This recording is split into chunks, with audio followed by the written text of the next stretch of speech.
Судијата Иван Џулев е нов председател на Кривичниот суд, одлучи денеска судскиот совет. Со 11 гласа за и 2 против, судскиот совет го избра Иван Џулев за председател.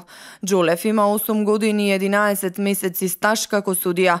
За местото председател на судот се бореа и судиите Владимир Панчевски, Ивица Стефановски, Верка Питковска, Осман Шабани, Ѓоко Ристов и Весна Димишкова. Предходно судскиот совет констатира дека судиката Олја Ристова ја повлекла кандидатурата од 7 кандидати за председател на Кривичниот суд. Според бодовите, најдобро рангирани беа поранешниот председател на судот Владимир Панчевски, Ивица Стефановски и Верка Петковска. Но членовите на советот сметаат дека освен бодовите, треба да се ценат и личните квалитети и организацијски способности на судиите.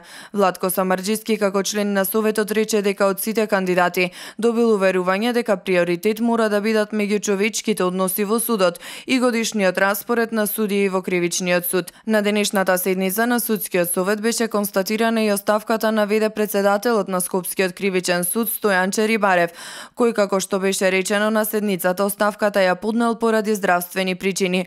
Рибарев ќе се врати на неговата судиска функција во Врховниот суд. Тој беше избран за веде председател на Кривичниот суд во март на местото на Татјана Михајлова.